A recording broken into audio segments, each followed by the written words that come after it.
Hello friends, passion इस cricket show में as always आप सबका स्वागत है। तो सबसे पहले हम थोड़ा देखेंगे India versus south Africa recently concluded one day series के बारे में। I am not that well, तो मेरी आवाज़ थोड़ी डिफरेंट लगेगी आप सबको, सो इसके लिए आई एम एक्सट्रीमली सॉरी। तो वनडे सीरीज भारत जीत गई। सबसे पहले इसके लिए टीम इंडिया को कॉन्ग्रेचुलेशंस, क्योंकि जीतना जरूरी था, नहीं तो बहुत हेवी क्रिटिसिज्म का सामना करना पड़ता। राइट, तो वो नहीं हुआ, चलो अच्छा हुआ। और पहले मैच में भारत ने टॉस हारा और भारत ने कुछ 15-20 रन कम किए थे, लेकिन बॉलिंग बहुत अच्छी रही। और बैटिंग में रोहित शर्मा, रोको, विराट कोहली और रोहित शर्मा की बहुत बढ़िया पार्टनरशिप। रोहित शर्मा ने शानदार 57 किए।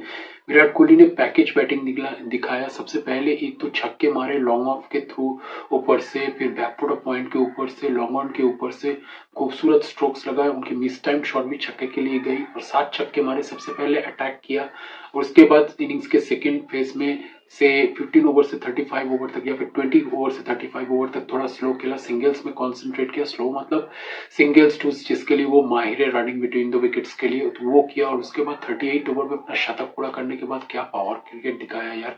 मतलब 100 से 130 तक, 135 तक, मतलब 130 तक वो तो 2 ओवर में पहुंच गए। और मतलब पावर प्ले के एंड में जो सर्च की जरूरत थी वो मिल गई और लोकेश राहुल को भी अपने आप को सेट करने का मौका मिला। अंत में लोकेश ने भी बहुत अच्छी बैटिंग की, उन्होंने भी 60 नॉट आउट किया। विराट कोहली ने शानदार 135 किया।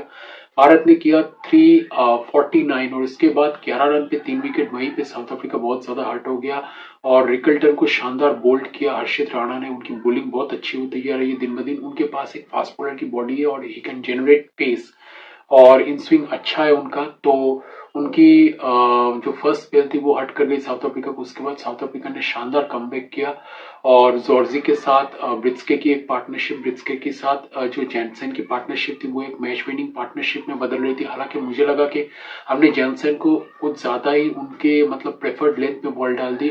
उनका बैटिंग देख के जो मुझे पता चला है कि उनको अगर आप मिडिल स्टंप पे इस हाइट पे डालते हो, लगभग मतलब गुडलैंड से उस लेवल की हाइट पे, जिस लेवल पे हिट मारना बहुत इजी है, तो उस लेवल पे जैनसन मतलब घुमा के मारने में टी20 काइंड ऑफ शॉट उसमें बहुत माहिर है। ये उनकी सिग्नेचर शॉट है और वहां पे एक के बाद एक मतलब जैनसन मार रहे हैं एक लेंथ में बॉल को, छक्का चौका एक के बाद एक, लेकिन इसके बाद भी डालते गए। कुलदीप ने डाला, हर्षित ने डाला, सब ने डाला और जैनसन ने शानदार 70 किया। और एक दो ओवर अगर वो टिक जाते और तो भारत को बहुत ज्यादा मुश्किल हो सकता था, लेकिन अहम वक्त पे कुलदीप ने जॉनसन ने पुल किया और मिड विकेट में लोकेश राहुल ने मतलब सॉरी यशस्वी ने कैच आउट किया उनको।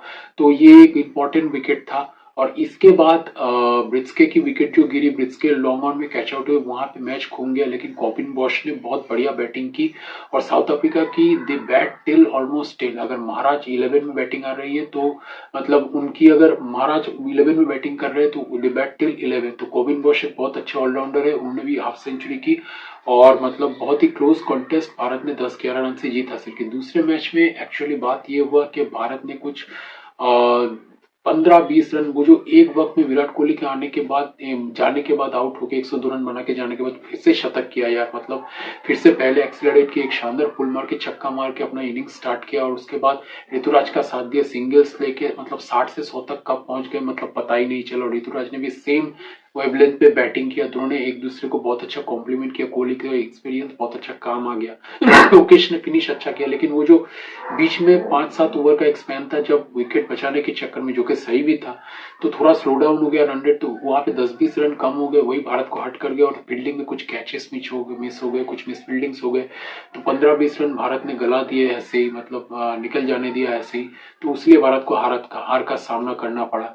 और तीसरा मैच में तो मतलब बिल्कुल ही डोमिनेट कर दिया यार। मतलब जब ब्रिट्स के आउट हो गए उसके बाद क्विंटन डिकॉक, सबसे पहले बाउमा और क्विंटन डिकॉक की पार्टनरशिप, इसके बाद ब्रिट्स के 24-25 बना के आउट हुए। लेकिन मतलब क्रंच मोमेंट में जब क्विंटन डिकॉक 112 रन बनाकर आउट हुए और 199 फॉर 5 हो गया, प्रसिद्ध कृष्णा ने उन्हें बोल्ड किया, मुझे लगता कि वो एक क्रंच मोमेंट था मैच पे।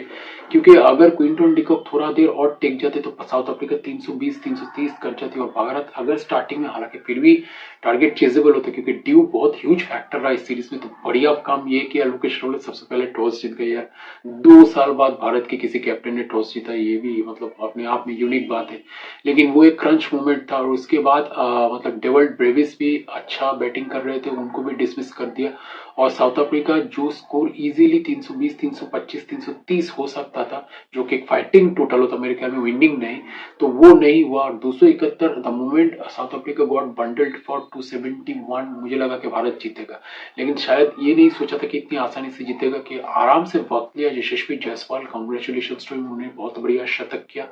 और मतलब रोहित शर्मा ने एक्सेलरेट कर दिया एज ए सीनियर पार्टनर, उन्होंने कहा कि यशस्वी आप वक्त दीजिए। उसके बाद यशस्वी ने अपना 50 पूरा किया और फिर उन्होंने अपना पावर क्रिकेट दिखाया। विराट कोहली रोहित शर्मा के आउट होने के बाद शतक मिस हो गया, लेकिन उन्होंने 75, लेकिन मतलब बात यह है कि पूरे दर्शकों को पैकेज देखना मिल गया। वो रोको को देखना चाहते थे, रोको को भी देख लिया और यशस्वी जायसवाल को भी देख लिया, तो सब कुछ, सबकी मुराद पूरी हुई। सबसे बढ़िया बात, भारत की जीत हासिल हुई। और मतलब विराट कोहली ने सबसे पहले बिल्कुल अपना वही मतलब चीज मास्टर वाला फेस दिखा। 117 रन बाकी था जब वो बैटिंग करने आए, तो पहले सिंगल्स पे कॉन्सेंट्रेट किया, और जब देखा बिल्कुल 200 हो चुके हैं, मैच बिल्कुल कंट्रोल में, तब थोड़ा रिस्क लिया, अपने आप को थोड़ा अप्लाई किया, थोड़ा एग्रेसिव बैटिंग किया, क्योंकि बहुत बढ़िया मूड में है विराट कोहली, राइट, मतलब थे इस सीरीज में।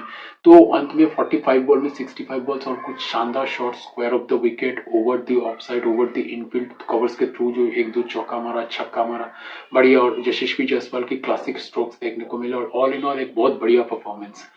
तो भारत ने ट्रॉफी जीती, वेल डन। जीतना जरूरी था, नहीं तो heavy criticism as I said. और इसके बाद टी20 में मुझे लगता है कि भारत कम से कम 4-1 से ये श्रृंखला जीतेगा, क्योंकि भारत की टी20 टीम इस वक्त, भारत की जो है वो है दुनिया की सर्वश्रेष्ठ टी20 टीम। कोई भी भारत के सामने ज्यादा देर टिक नहीं सकता। ओपन में ऑब्वियसली अभिषेक शर्मा आएंगे, इसके बाद शुभमन गिल ऑब्वियसली। हालांकि मुझे लगता है कि संजू सैमसन बेटर चॉइस है। 3 नंबर पे सूर्य कुमार यादव, उनकी फॉर्म थोड़ा डिप हो गई है, जो कि वापस आ जाएगी। और इसके बाद 4 नंबर पे मेरे ख्याल में संजू सैमसन, 5 नंबर पे अक्षर पटेल, 6 नंबर पे हार्दिक पांड्या या फिर संजू सैमसन, मतलब जो भी अवेलेबल होंगे। इसके बाद 7 नंबर पे हार्दिक पांड्या साथ में ही ठीक रहेंगे, फास्ट बॉलिंग ऑलराउंडर। इसके बाद 8 में वाशिंगटन सुंदर। मतलब हमारी टीम तो आजकल बहुत ज्यादा थोड़ी बैटिंग हेवी हो रही है, तो उसके हिसाब से वाशिंगटन सुंदर मौका मिलना चाहिए, क्योंकि अच्छे फिनिशर है, ऑल फॉर्मेट प्लेयर है, और मौका देते रहेंगे तो कॉन्फिडेंस बढ़ता रहेगा। तो 3 ऑलराउंडर के साथ हम उतरेंगे। अगर 3 ऑलराउंडर अक्षर पटेल, हार्दिक पांड्या और वाशिंगटन सुंदर खेलते हैं, तो आप तो मतलब ऑप्शन है कि 2 बॉलर भी खिला सकते हैं, लेकिन 3 बॉलर तो जरूर खेलेंगे। तो इस हिसाब से मुझे लगता है कि या तो वरुण चक्रवर्ती या तो कुलदीप यादव, प्रेजेंट फॉर्म कुलदीप यादव का मौका मिलने का चांस ज्यादा है, लेकिन मुझे लगता है कि वरुण को भी 1-2 मौके जरूर मिलेंगे। इसके बाद जसप्रीत बुमराह और अर्शदीप सिंह, मेरे ख्याल में यार हर्षित राणा को भी चांस मिल सकता है, अगर भारत 3-4 मैचेस के अंदर ही सीरीज जीत जाता है तो मतलब 8 बैट्समैन और 3 बॉलर वाली थ्योरी होगी, क्योंकि हमारे पास जेन्युइन ऑलराउंडर से जो बॉलर का काम इजीली कर देंगे नहीं, इजीली कर देंगे। अभिषेक शर्मा भी बॉलिंग कर सकते हैं, और सॉरी तिलक वर्मा 4 नंबर पे आएंगे मेरे ख्याल में, और 5 नंबर पे अक्षर पटेल, 6 नंबर पे संजू सैमसन, 7 नंबर पे हार्दिक पांड्या। इसके बाद 8, 9, 10 कहना मैंने बोल दिया है। तो ये मेरी लाइनअप हो गया। भारत शायद 4-1 से सीरीज जीतेगा, क्योंकि भारत की टीम ऐसी है कि बॉलिंग अटैक इनके पास है कि 180, 190 भी डिपेंड कर सकता है। और एक बात, अगर भारत की बैटिंग इतनी स्ट्रांग जो कि है, तो मतलब अगर 50 रन पे 4 विकेट भी गिरते हैं, सपोज 10 ओवर हो जाए या फिर 8-9 ओवर हो जाए, वहां से भी भारत 180, 190 तक पहुंच सकता है। तो अगर थोड़ा ट्रिकी कंडीशन हो भी गया 1-2 मैचेस में, फिर भी भारत आराम से मैच निकाल लेगा, क्योंकि बहुत ज्यादा बैटिंग में पावर है, और बॉलिंग में भी डिपेंड करने के लिए 180, 170 डिपेंड करने के लिए जो बॉलिंग अटैक चाहिए वो भारत के पास है। और मतलब वर्ल्ड कप को मद्देनजर रखते हुए ये बहुत इंपॉर्टेंट सीरीज है, लेकिन इसके बाद एक ही न्यूजीलैंड का सीरीज है उसके बाद, and we are heading up to the world cup. तो all the best to team India, इतना ही बोल सकते हैं। और भारत सीरीज जीतेगा, आई एम 100% श्योर, क्योंकि साउथ अफ्रीका के पास उतना फायर पावर है नहीं। टेस्ट सीरीज वो जीत के उन्होंने अच्छा खेला, हमारी बैटिंग कोलैप्स हुई, लेकिन टी20 में वो टिक नहीं पाएंगे मेरे ख्याल में। सो कमेंट कीजिए और बताइए कि आपकी क्या राय है इंडिया और वर्सेस साउथ अफ्रीका टी20 सीरीज के बारे में, और वनडे सीरीज को भी आपको कैसा लगा मुझे कमेंट में जरूर बताइए। आज का वीडियो यही तक। Do like and subscribe and keep watching passion is cricket for more videos on cricket like that. Thank you. Bye. Live life king size.